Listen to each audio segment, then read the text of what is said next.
Good morning, ladies and gentlemen. My name is Scott Bevan, and on behalf of the Chairman of the Council of the Australian War Memorial, Mr. Kerry Stokes, the Director, the Honourable Dr. Brendan Nelson, Council members and staff, welcome and thank you for joining us here this morning on this historic occasion. We would like to acknowledge the dignitaries who are joining us on the dais and the representatives of the Diplomatic Corps. And we welcome the school students in attendance and the veterans who have served, those who are still serving, and the families who support them. At 11 a.m. on the 11th of November 1918, the guns on the Western Front fell silent after 4 long years of war. The 11th hour of the 11th day of the 11th month attained a special significance in the post-war years. That moment when hostilities ceased on the Western Front became universally associated with the remembrance of those who died in the war. The Allied nations chose this day and time for the commemoration of their war dead. Well, 25 years ago, on the 11th of November 1993, the focus of national attention was on the ceremony here at the Australian War Memorial. On that day, the 75th anniversary of the armistice, the remains of an unknown Australian soldier exhumed from the Adelaide Cemetery at Villebrequin, in the heart of the former First World War battlefields in France, was entombed with full military honours in the Hall of Memory. Remembrance Day ceremonies were conducted simultaneously in towns, in villages and cities all over the country, culminating at that moment of burial at 11 a.m.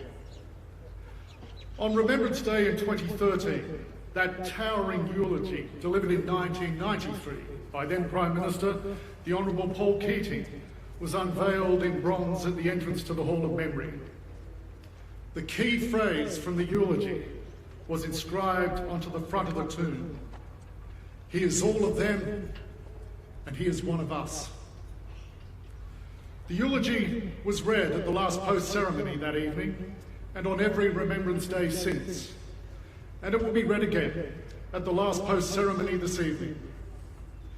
It also forms the chorus of Spirit of the Anzacs, which musician and songwriter Mr. Lee Kernaghan gave the nation in 2015 and will perform at the conclusion of today's ceremony. And we would like to acknowledge Mr. Keating, who is here with us today.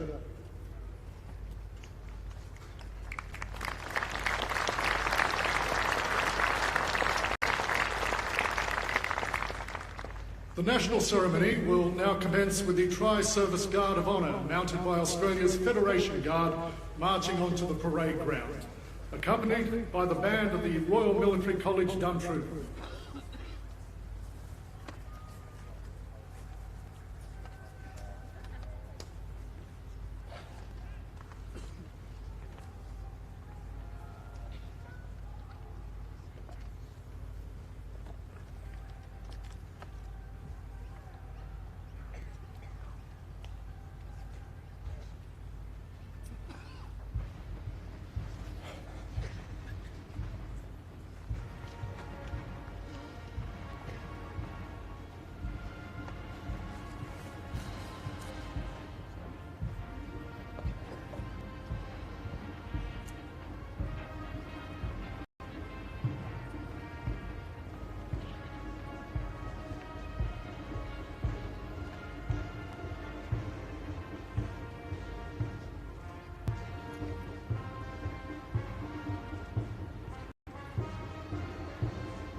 The Guard and Band are now in position, and we await the arrival of the Prime Minister of Australia, the Honourable Scott Morrison and Mrs. Jenny Morrison.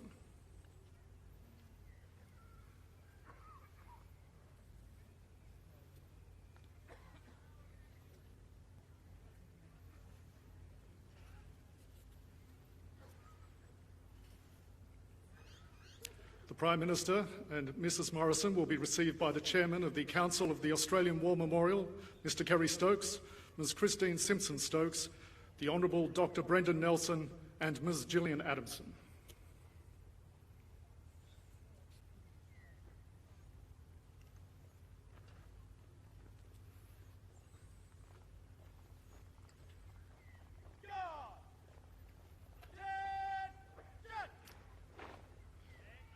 Ladies and gentlemen, please stand.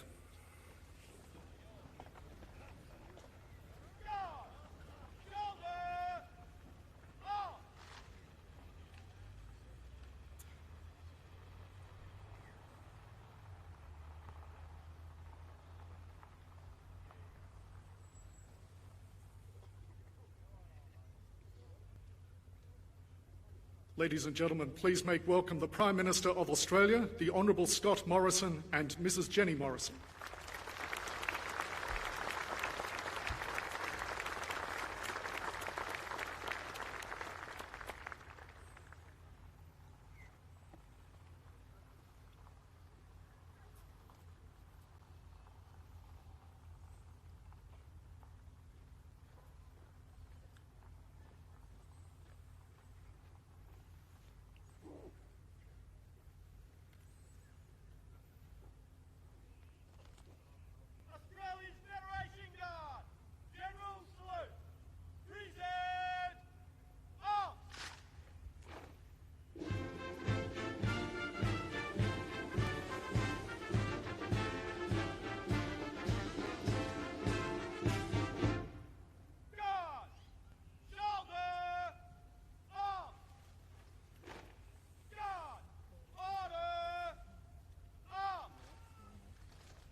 Ladies and gentlemen, please remain standing while the catafalque party mount at the Stone of Remembrance.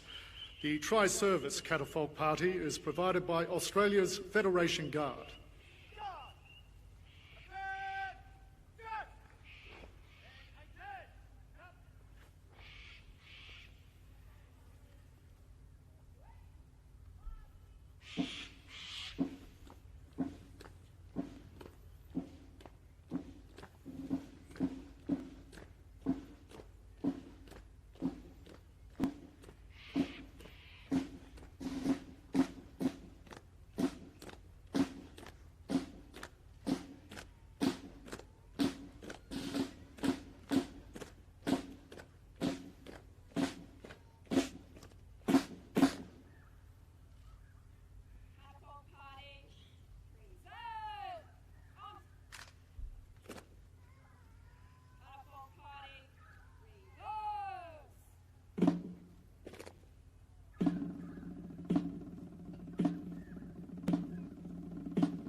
Ladies and gentlemen, please be seated.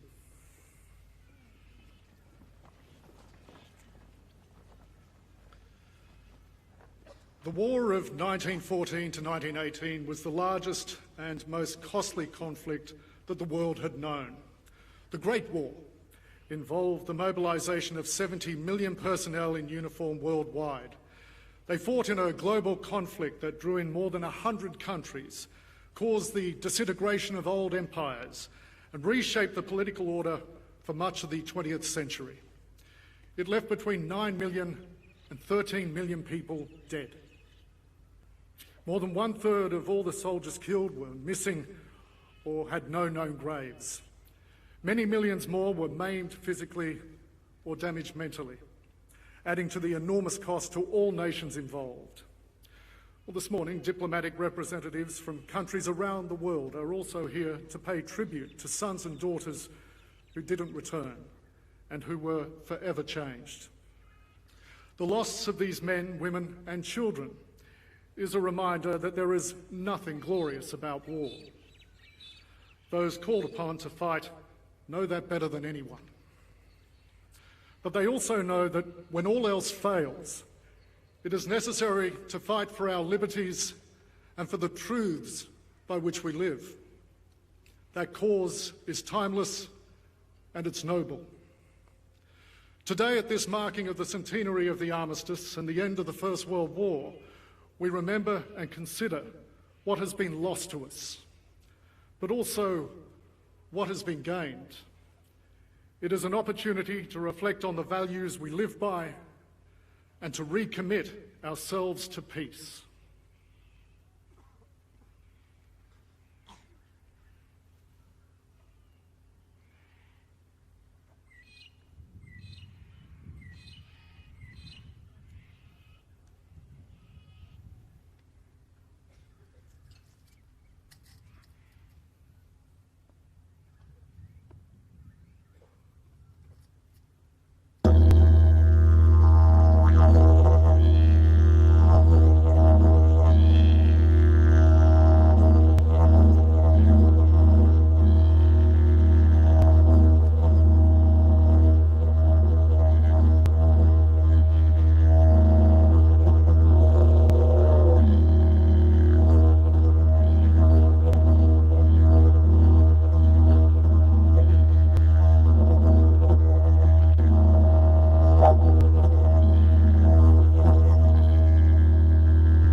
From the parade ground in front of the Stone of Remembrance, playing the didgeridoo was Wing Commander Jonathan Lilly. Wing Commander Lilly is a member of the Worimi people of Williamtown, just north of Newcastle in New South Wales.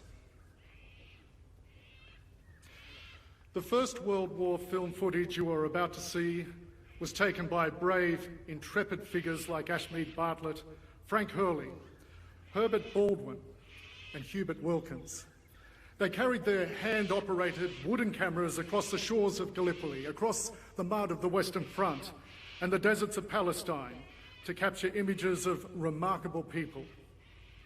This fragile film would then be transported back to England to be developed, edited, and eventually screened to all those waiting back home. Well, this film lets us see in motion the experiences of those who served and those who were lost. It reveals the weight that hangs around a man's shoulders as he carries a wounded mate. It shows the long roads these men marched day after day after day. And most importantly, it shares the faces of all those men and women smiling, waving, and acting up for the camera, just hoping to be seen by loved ones back home. And it preserves the faces and the spirit of those who never made it. This footage is an indelible, moving record of the experiences of those who served in the Great War. Accompanying music is first by John Schumann's rendition of A Boy on the Run, followed by the Royal Australian Navy Band's performance of Old Passchendaele.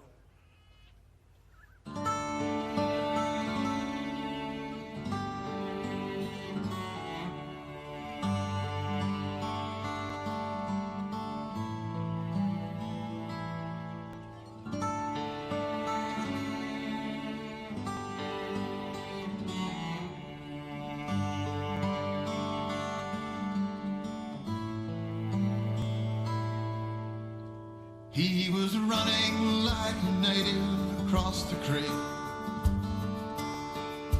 singing in the field in the wind and the sun. And there he goes, racing down the street, just like a boy on the run. And he takes a stone and he throws it in the water, and he watches the circles as they slowly fade,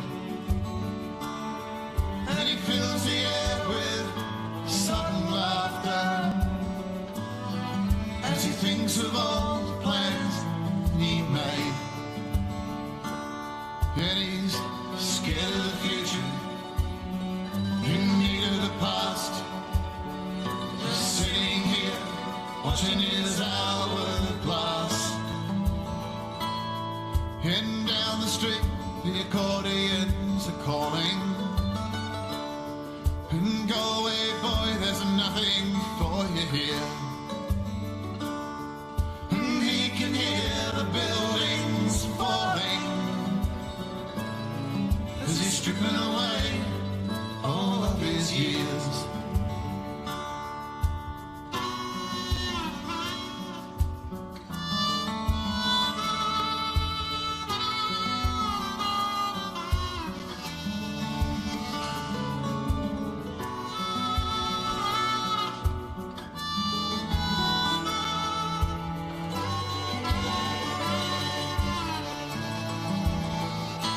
He was running like a native across the creek, singing in the field in the wind and the sun. And there he goes, racing down the street, just like a boy on the run. And there he goes, racing down the street, just like a boy on the run.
Passchendaele, what have you become? Your gentle fields of green, a scarred and bloody sea.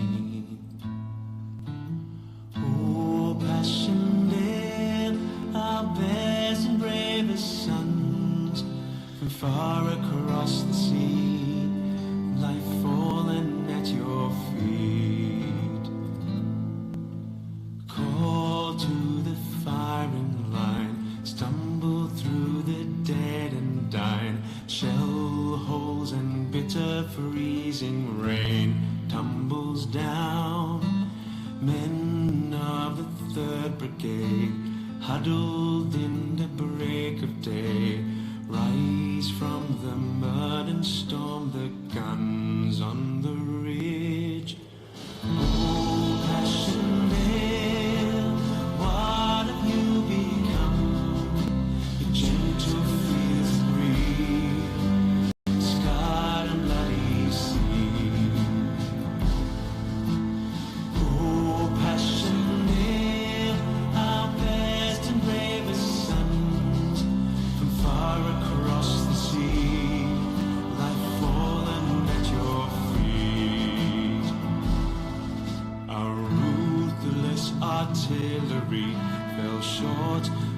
the enemy.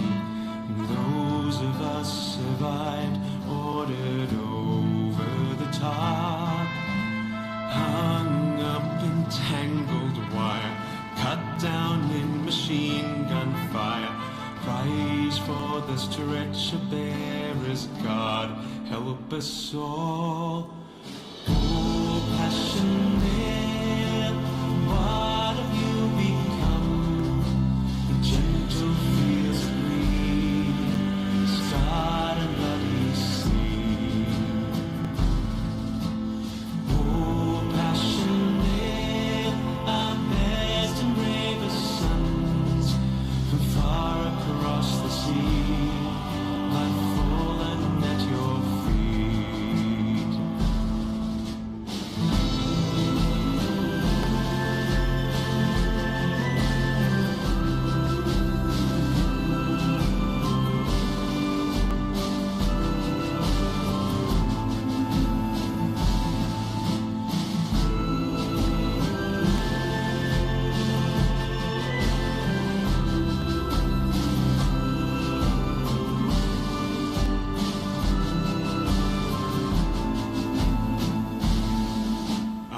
Officers have all been slain, thousands are lost and nothing gained.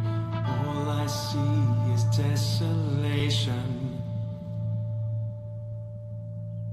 Oh, Passchendaele, what have you become? Your gentle fields of green, a scarred and bloody sea. Oh, Passchendaele, our best and bravest sons, from far across the sea, lie fallen at your feet.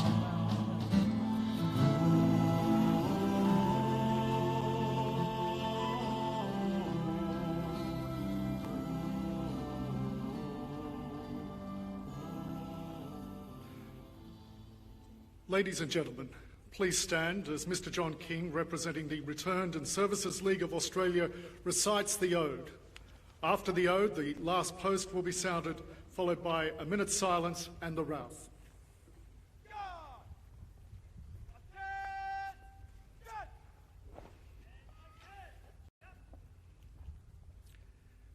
They shall grow not old, as we that are left grow old. Age shall not weary them, nor the years condemn. At the going down of the sun, and in the morning, we will remember them.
Lest we forget.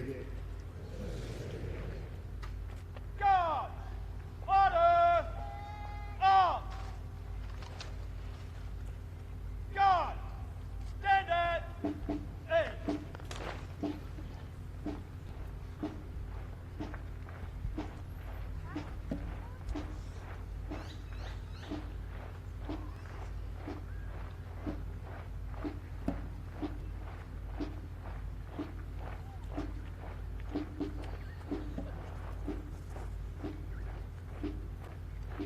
Guard!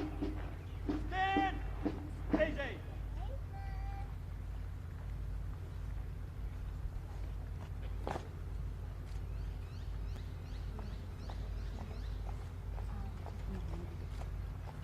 Ladies and gentlemen, please be seated.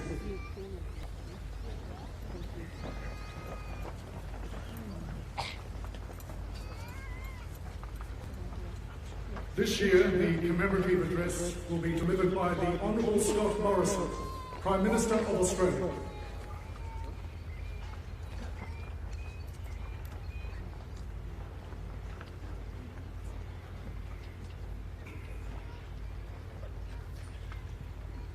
Silence.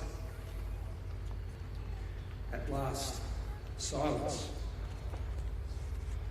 A silence from that day to this that beckons a prayer for a dawn of peace and a lasting peace. On this day, a century ago, as citizens across the Allied nations celebrated the end of war, Australia's official war correspondent, Charles Bean, chose to mark the armistice solemnly. Returning to Fromelles in northern France, where 2 years earlier, Australian soldiers had fought their first major action on the Western Front, Bean walked in silence over the trampled battlefield. We found the old no man's land simply full of our dead, he wrote. The skulls and bones and torn uniforms were lying about everywhere. On that day, perhaps being reflected on the unfulfilled dreams of the almost 2,000 Australians who had fallen in a single day, or the suffering of the more than 3,000 who had been wounded. Perhaps he thought of the tens of thousands of our war dead lying on the steep hills of Gallipoli, or on the blood-soaked fields of Flanders, and in the searing deserts of the east. Perhaps he dwelt on the grief of families who would never again embrace loved ones, or on the loss to communities across the nation of a generation that had made victory possible. As we commemorate the centenary of the armistice and cast our minds back over the years, we know too well the deep scars of war and long to prevent them from touching an Australian soul. Our human predisposition, our Australian predisposition, is for peace. It is to be in accord with family, with friends, neighbours, community, to love, to live. That's why war is always a failure of our humanity. Yet, we know there are times when even the most peaceful of men and women are called upon to defend the beliefs they live by. And there have been too many such times over the course of the past century. This is not to say that our reflections on those conflicts must be unquestioning, but the sacrifice demands that we reflect, ponder, and learn from every conflict, because that's what free societies like Australia do. to learn from the past so that we can better navigate the changing currents of our own times, for our own children and for the next generations.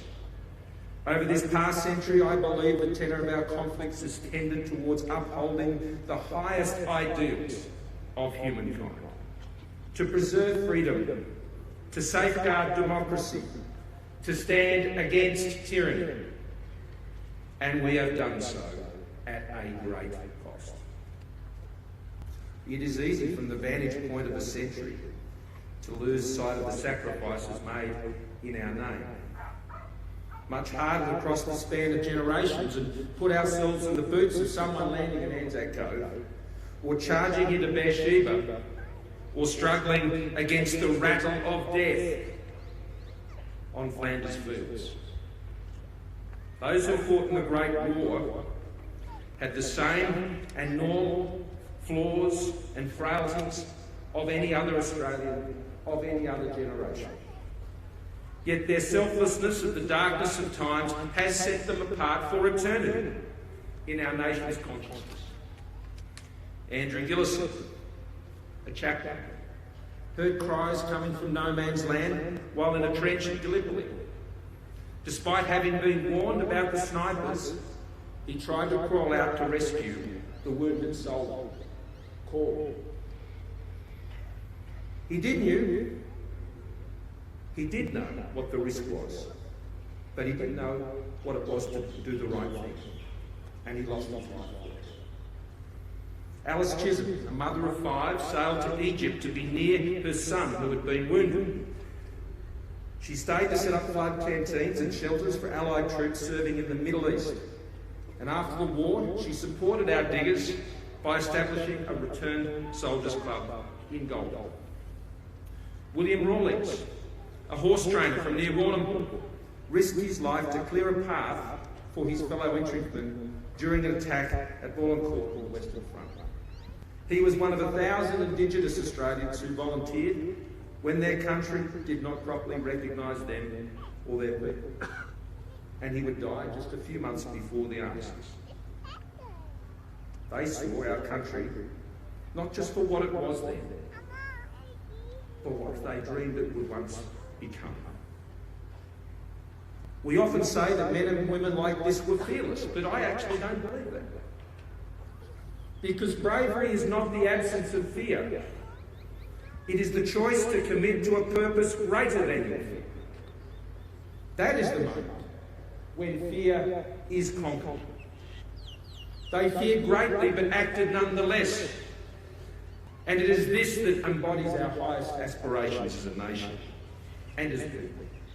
To live for others, even when to do so is unimaginably hard, and the cost extreme. Tragically, the hardships continued even for those who rode out the storms of war. Many suffered the physical marks of battle, yet more the deep emotional scars of memory. Thousands of our servicemen and women would die from injury as well as despair within a decade of coming home. Their struggles were as much an act of patriotism and love of our country as their enlisted service, and that is true to this day for those who wrestle daily with these memories. Despite hopes that it would usher in a lasting peace, the Great War was sadly not the war to end all wars. By the time this memorial here to the Great War, as was originally proposed, was over, another war was upon us. The Australian original Anzacs, who left our shores for Gallipoli, have been followed by those who fought in the jungles of Dakota, struggled in the mud of Long Tan, battled in the dust of Uruskan, and risked their lives in the skies over Germany and the waters of the Mediterranean and the Pacific. To all who have served in our nation in wars and conflicts and peacekeeping operations, to those of you who serve to this day, here or all around the world, we owe you a debt of gratitude as a nation and as individual Australians. Through it all, we can't avert our gaze from citizen soldiers of the First World War, though, who define so much of who we are as a people today. They believed in country over self. They believed in each other when all seemed lost. They respected the chain of command, but it was their character that drove their actions as it is today. They laughed, they smoked, they told stories, they wept. They are as earthy as the land in which they were born. And though it was hard to see during the fog of war, and even harder to appreciate the scale of their sacrifice, they nevertheless changed the world together. As Charles Bean did 100 years ago, today we solemnly commemorate the armistice in silence, a silence that beckons and prays for peace. We honour the 102,000 who have lost their lives in war for us. For our tomorrows, they go there today. In silence, we commit ourselves to standing by those who have returned home. In silence, we honour the great leadership of General Monash. And in silence at the hour when war subsided, we resolve to sustain the peace today and beyond. So that when the bugle calls, we will, in the words of our great Australian poet, stand four square to the tempest, whatever the battering hail. No foe shall ever gather our hearts or sit on our stockyard, lest we forget.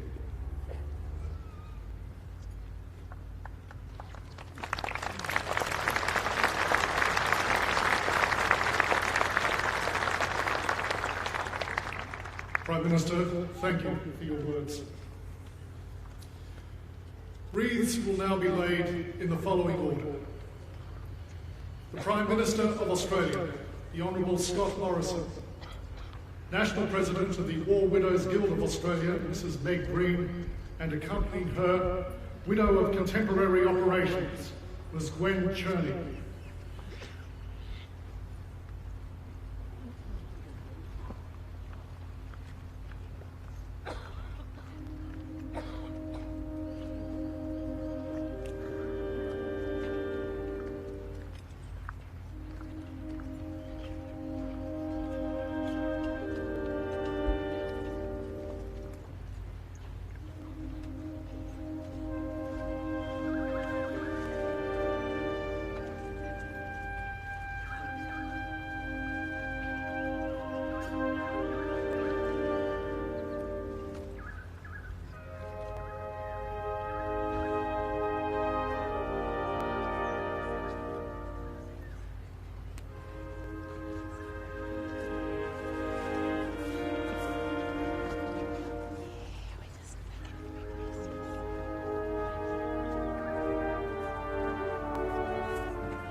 Chief Minister of the Australian Capital Territory, Mr. Andrew Barr.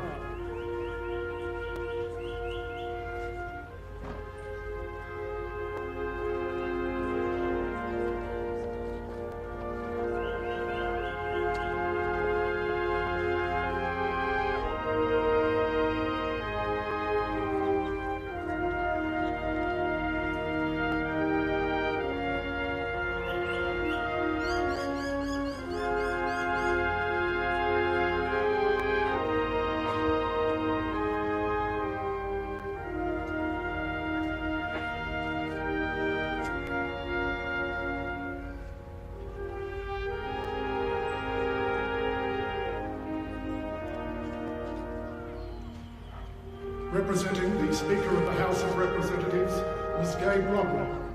President of the Senate, Senator the Honourable Scott Ryan.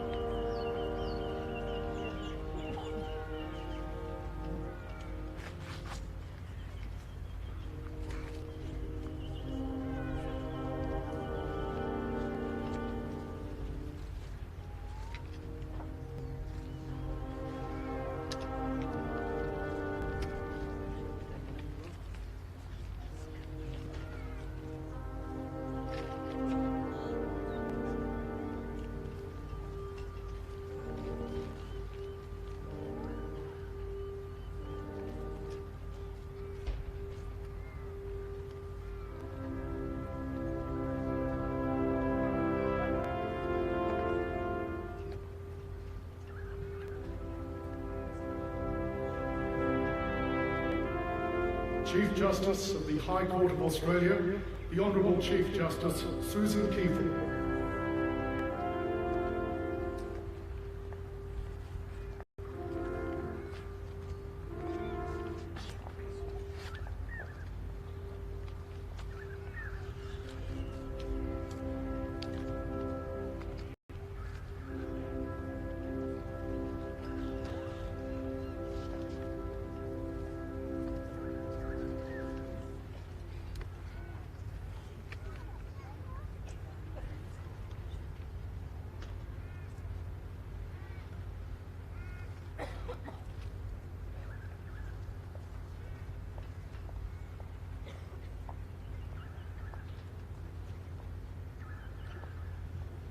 Leader of the Federal Opposition, the Honourable Bill Shorten.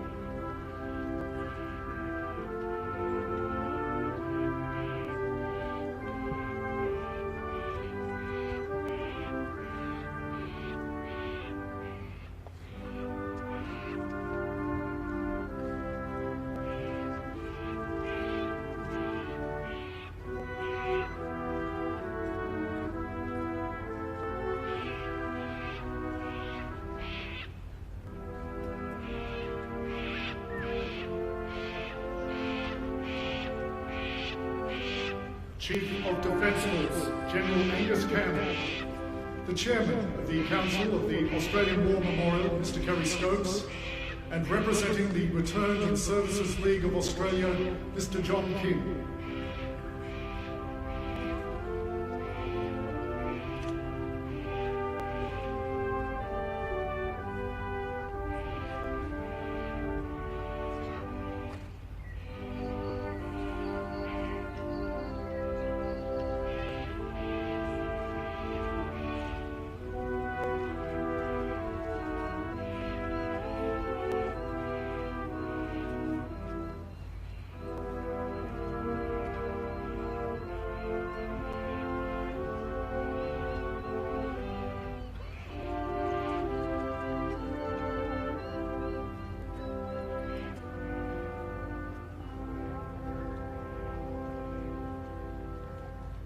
Chief of Navy, Vice Admiral Michael Noonan, representing the Chief of Army, Major General Justin Elwood, and Chief of Air Force, Air Marshal Leo Davies.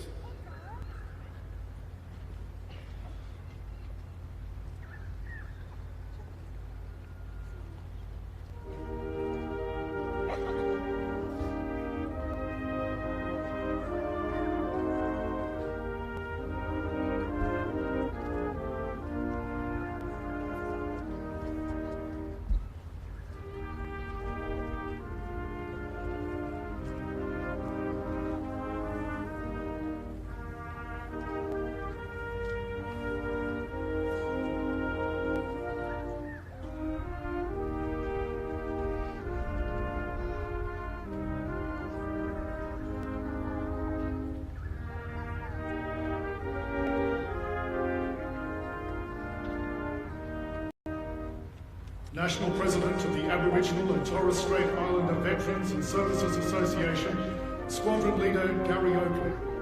And accompanying the National President is today's didgeridoo player, Wing Commander Jonathan Lilly.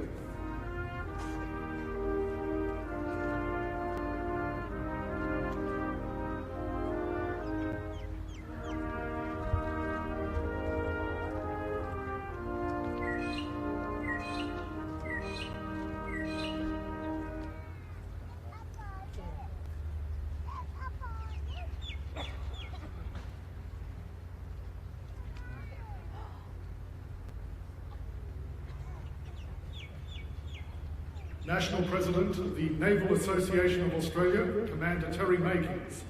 National President of the Air Force Association, Group Captain Carl Schiller. And National President of the Australian Federation of Totally and Permanently Incapacitated Ex-Servicemen and Women, Ms. Pat McKay.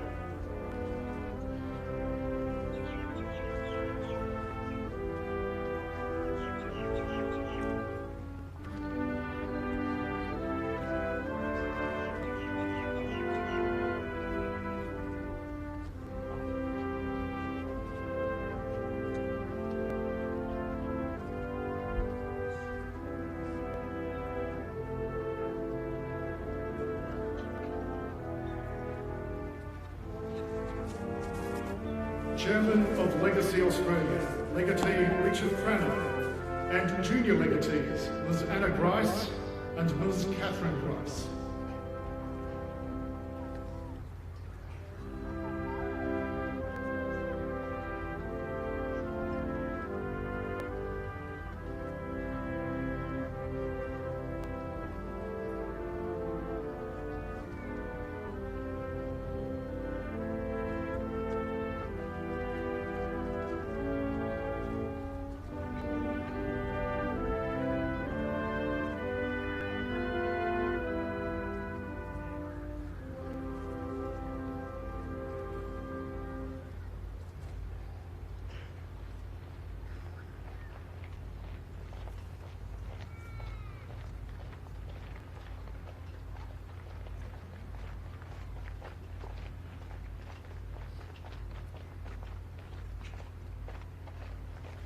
Ladies and gentlemen, as the Guard come to attention, would you please stand for the hymn, O God, Our Help in Ages Past, led by musician Tony Maxfield and accompanied by the band of the Royal Military College Duntrue.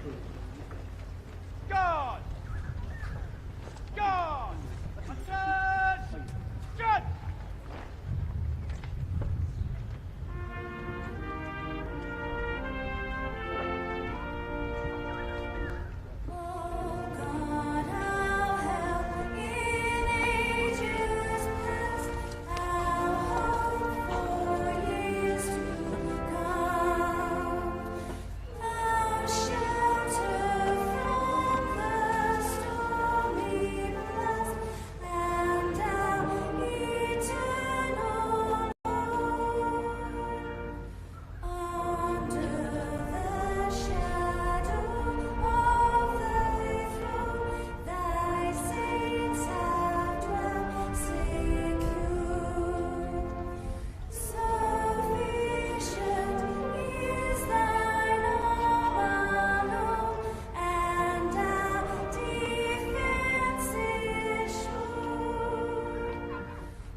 God! Stand! Easy!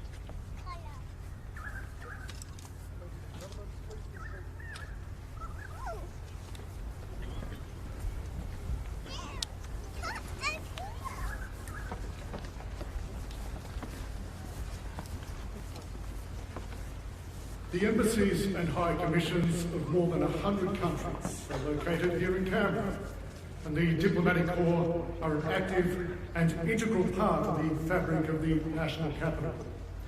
Members of the diplomatic corps will now lay wreaths in order of precedence on behalf of the citizens of their countries.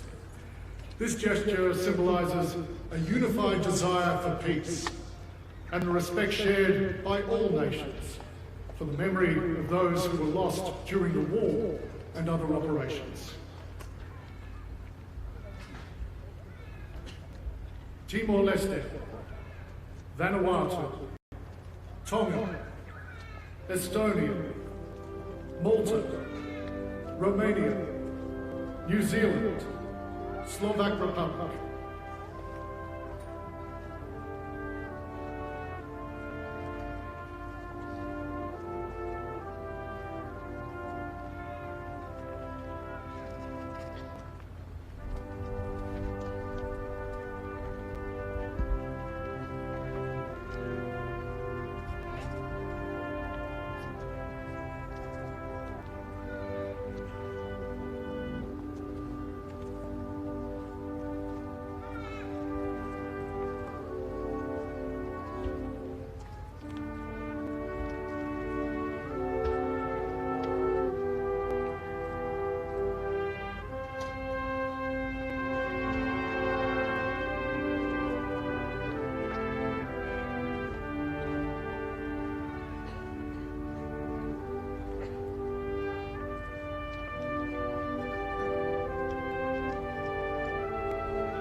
Serbia, Sweden, Kenya, Guatemala, United Kingdom, Japan, Mongolia, Spain.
Sri Lanka, Canada, Egypt, Ukraine, Botswana, Greece, Argentina, Ethiopia.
Germany, Netherlands, Singapore, Myanmar, Russia, Switzerland, Denmark, Ireland.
Austria, Jordan, Côte d'Ivoire, Morocco, India, Ecuador, South Africa, Afghanistan.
Bosnia and Herzegovina, Cyprus, Nepal, France, Georgia, Belgium, Nigeria, European Union.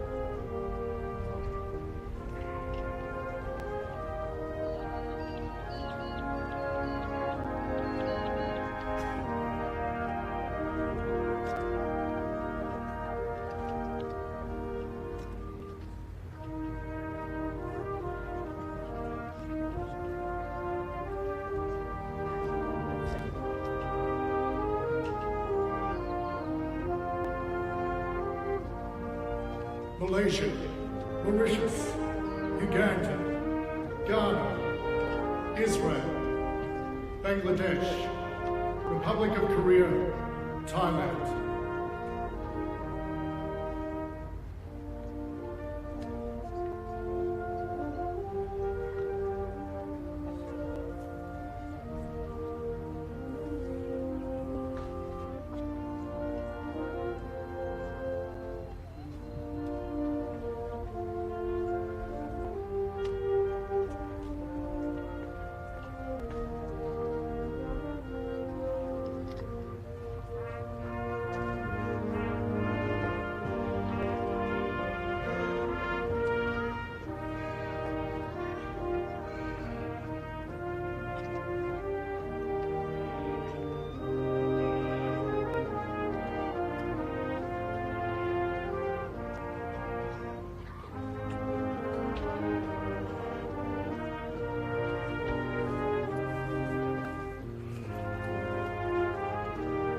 Italy, Zambia, Iraq, Fiji, Pakistan, Saudi Arabia, Qatar, Norway.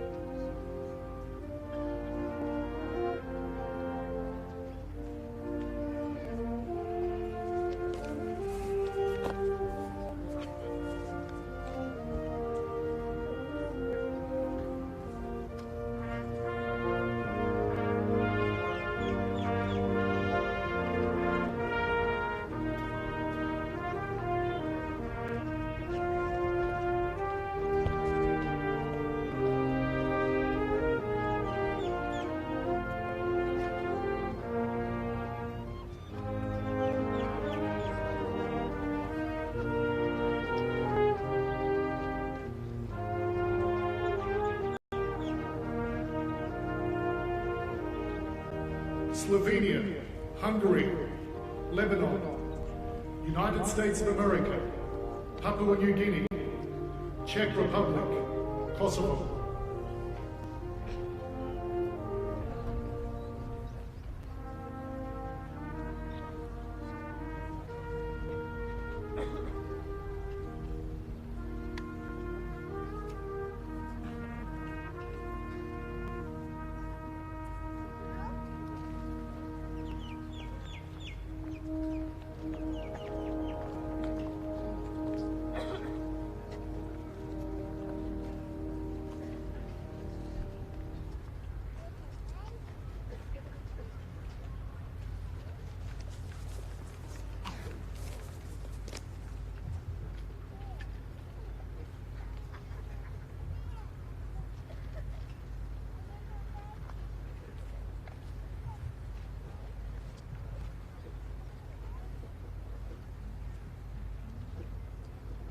Bulgaria, Croatia, Kuwait, Uruguay, United Arab Emirates, Solomon Islands.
Ladies and gentlemen, I'd now like to introduce Mr. John Schumann and the Vagabond crew, accompanied by Mr. Lee Kernighan, as they perform John's arrangement of Waltzing Matilda and Tom Troutbeck's Blues. As it's performed, representative students from those schools that are joining us here today will place knitted poppies at the Stone of Remembrance.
To live with me.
Gentlemen, that was wonderful. And thank you to the students as well for placing those knitted poppies at the stone of remembrance. At war's end, families living with inconsolable grief were tasked with finding the words for headstones on graves that most would never see. Within the allotted 66 characters, their words were to give meaning where, ultimately, there was none. For a son, a father, a husband or a daughter, never to be seen again. The Honourable Mr. Bill Short, Leader of the Federal Opposition, will now read a selection of those poignant epitaphs that speak to us of love and of loss.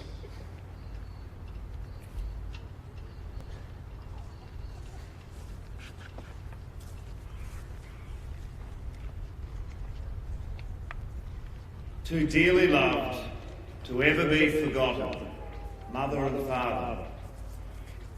2nd Lieutenant A.H. Galloway, 32nd Battalion, 16 February 1917, aged 28, Bernafay Wood Cemetery, France. Never mind me, boys, save Sergeant Beaton. Trooper George Richard Johnson, 2nd Australian Light Horse Regiment, 10 November 1915, Embarkation Pier Cemetery. His brother Will is buried at St Omer, 2 splendid boys. Gunner R.G. Carlsberg, 111th Australian Field Artillery Brigade, 24 April 1918, aged 24, Freshencourt Communal, France. He gave his life for another, a brave stretcher bearer. Private H.L. Lander, 56th Battalion, 5 December 1916, aged 22, Healy Station, France. He gave his life, his all. He, like a soldier, fell, our dear Daddy. Company Sergeant Major W. Love, 24 Battalions, 31st of August 1918, aged 43, Perron Communal Cemetery Extension, France. William Love was the husband of Margaret Love of Bendigo. They had 5 children. On Fame's eternal camping ground, their silent tents are spread. Captain Clarence Smith Jeffries, Victoria Cross, 34th Battalion, 12 October 1917, aged 23, Tynecott Cemetery, Belgium. Love's greatest gift, remembrance. Private L.J. Taylor, 22nd Battalion, 5 August 1916, aged 20, Serre Road Cemetery No. 2, France. During the Great War, she gave her life for sick and wounded at Rouen. Nurse Louisa Riddle, 31 August 1918, Saint-Sever Cemetery, France. I gave my son, he gave his all, his life for Australia and Empire. Private Ian Donald Hart, 60th Battalion, 27th November 1916, aged 30. Guards Cemetery, Les Boeufs, France. He gave his life that others might live. Private John Simpson Kirkpatrick, 3rd Field Ambulance, 19 May 1915, aged 22, Beach Cemetery, Gallipoli. He gave his youth that the world might grow old in peace. Lance Corporal Harold Gilks, 2nd Battalion, 24th of June 1918, aged 20. La Creule Military Cemetery, Harsbrook. I fought and died in the Great War to end all wars. Have I died in vain? Sergeant Philip James Ball, Military Medal, 24th Battalion, 28th of March 1918, aged 21, Villa Bretner Military Cemetery.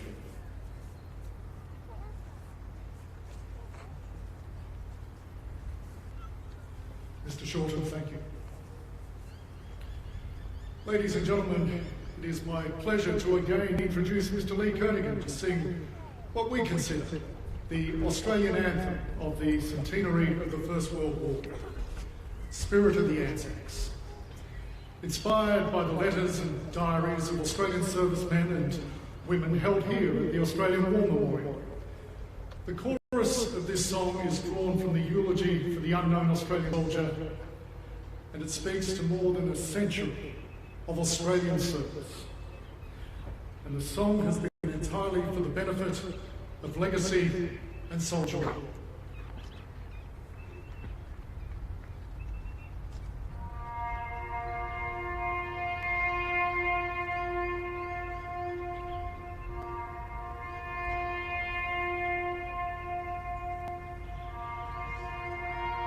We do not know this Australian's name, and we never will. We do not know his rank or his battalion. He may have been one of those who believed the Great War would be an adventure too grand to miss. He may have felt that he would never live down the shame of not going. The unknown soldier honours the memory of all those men and women who laid down their lives for Australia.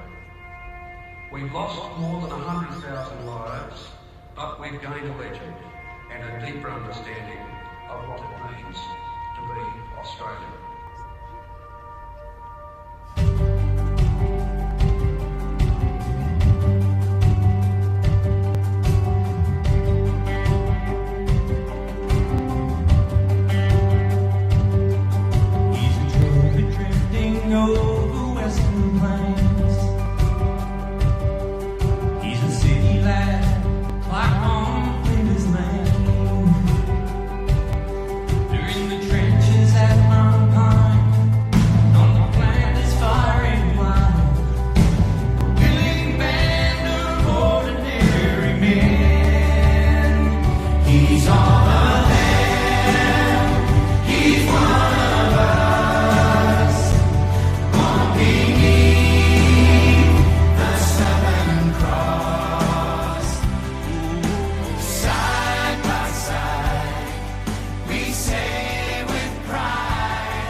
She is one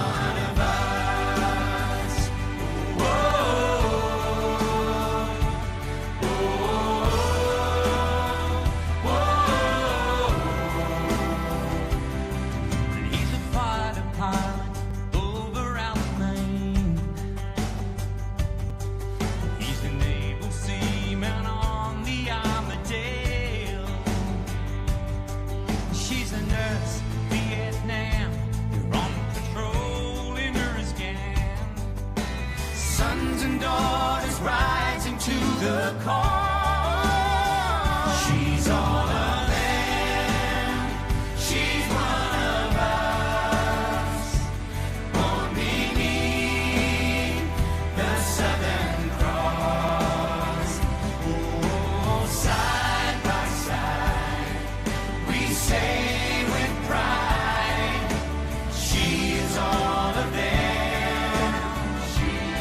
Lee Kernigan. And Lee, thank you for that moving performance. Ladies and gentlemen, please stand and join in the singing of the national anthem.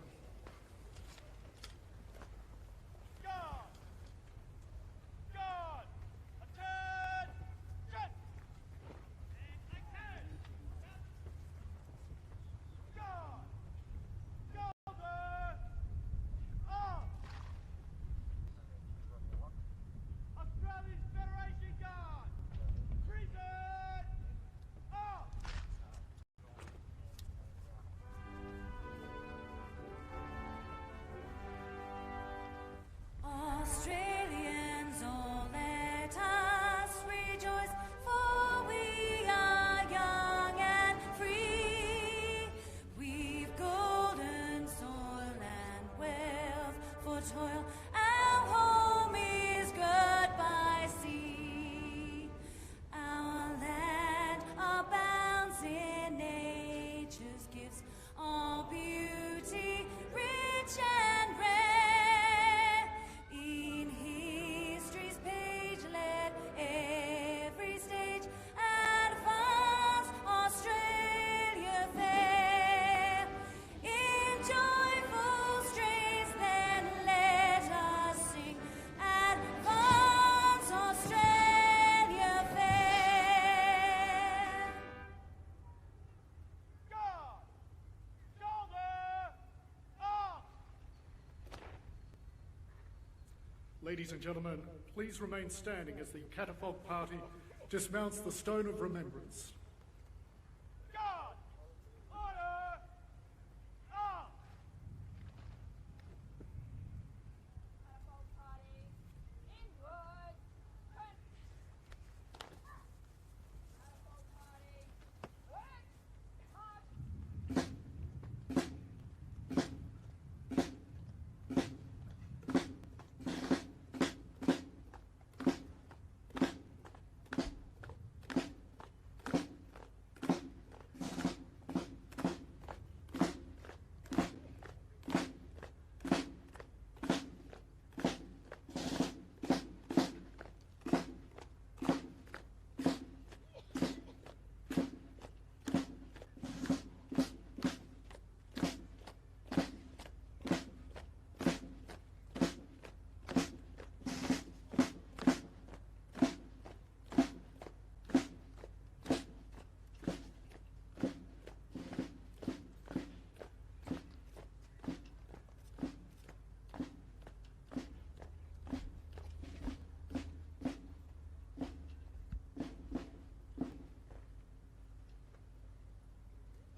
Ladies and gentlemen, please be seated.